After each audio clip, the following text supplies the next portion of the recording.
The U.S. men's national team defeated Uzbekistan 3-0 in a friendly that, to me, was probably the most mediocre 3-0 win I have ever seen in modern soccer history. Maybe ever.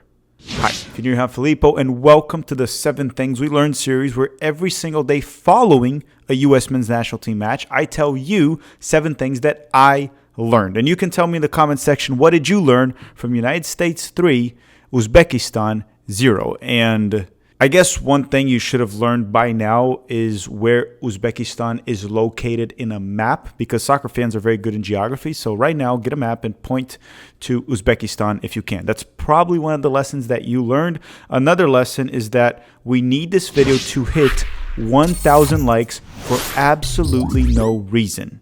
Okay, let's go to lesson number 1.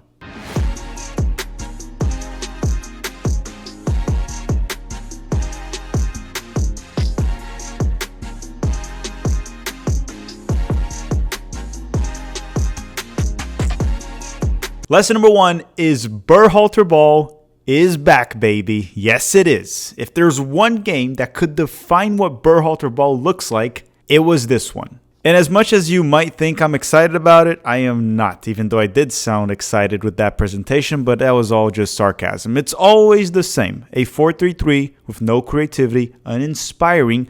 Almost every single player looked bad, which is normally what we say here. If 2 or 3 players or 4 players, they look bad, that's probably on the player.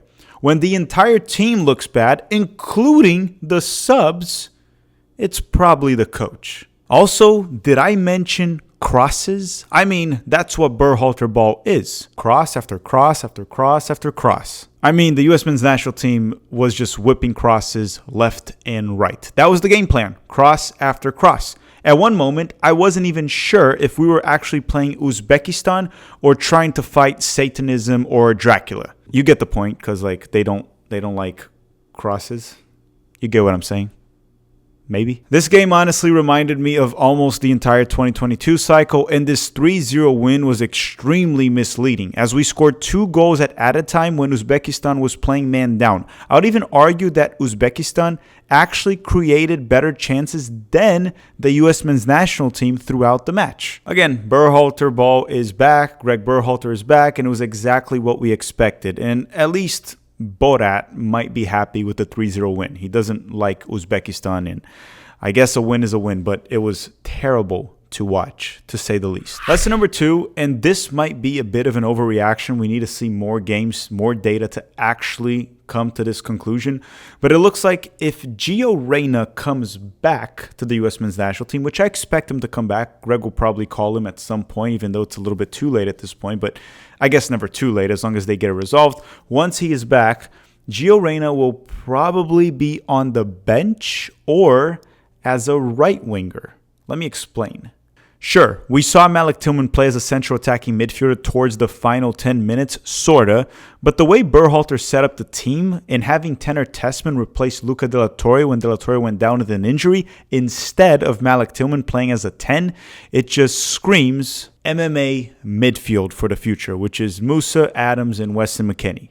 And then when you take into account that he's probably not going to bench Weah, I would say that Gio Reyna needs to be ready to be on the bench, to be a player off the bench when it comes to Burhalter, and maybe play out wide. He might not play Gio central. I mean, he never had in the past. There's no evidence that he will now. So again, for this one, let's wait a little bit to come to that conclusion. But it looks like if Gio Reyna is back in the October camp, I expect him to be either a backup or play out wide. Of course, injuries can play a role and that can change, but if there's no injuries, he's probably going to be on the bench. And if Tim Weah is injured, then maybe we'll see Gio Reyna play as a winger, which again, it's not how you get the best out of him. He's literally not a winger. But again, Burhalter's also not a real coach, and he's coaching, so, it can happen. Lesson number 3 is I'm a bit concerned about baligan and Burhalter Ball, of baligan actually fitting this system. You see, the 9s on Burhalter's system are very limited, and it doesn't seem like he's going to change that. They don't really get many touches. They usually don't have a central attacking midfielder to combine with. They're usually just there for some long balls, a little bit of a hold-up play, and at times they try to finish crosses, mostly bad crosses, to be honest.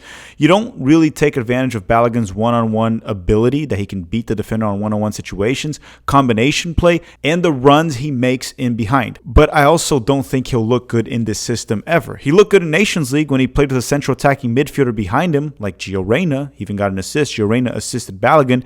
So I'll say it once again, I am concerned that he could be another talented player wasted by Gregg Berhalter's stubbornness. Like seriously, has any 9 ever looked good under Gregg Berhalter? Seriously. Lesson number 4, and I want to apologize to you if you're from St. Louis right now. It's just, I need to say this once again.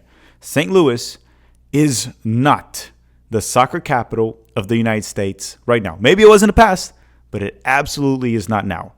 And you see, regardless of their very rich U.S. men's national team history that will never be forgotten, and we're very thankful for it. And again, nothing against the city, but they're simply not. And look, 22,000 seat stadium, and it looked kind of empty for a national team match. Again, I understand they pack MLS games, but if you want to be the soccer capital, I guess the national team is the one that has to be supported there, right?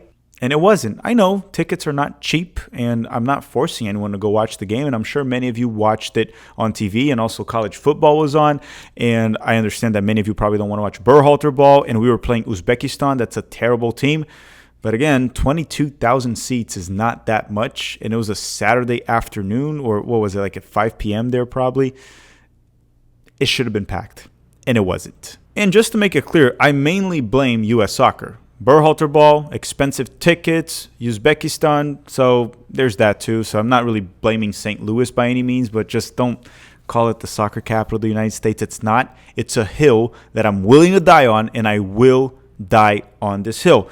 And at the end of the day, the stadium not being packed just made me have the last laugh. I won. But who cares? Let's go to lesson number 5. Oh, let me just give myself a high five for that because I won. Okay, lesson number 5.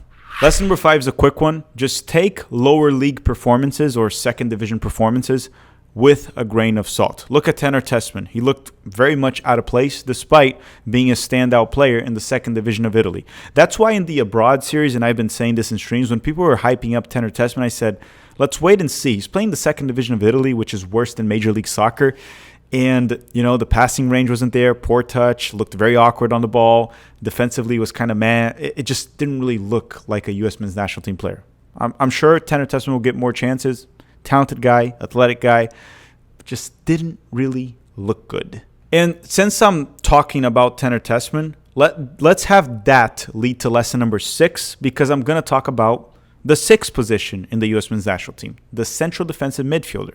And lesson number 6 is our options for the 6 right now are mainly 3. It's Luca De La Torre, Tyler Adams, and Johnny Cardoso. Obviously, Tyler Adams being the number 1, that's if we play a lone 6, which looks like Burhalter will want to do that. After those 3, the drop-off is so big that you might as well just throw Yunus Musa at the 6 or play a double pivot.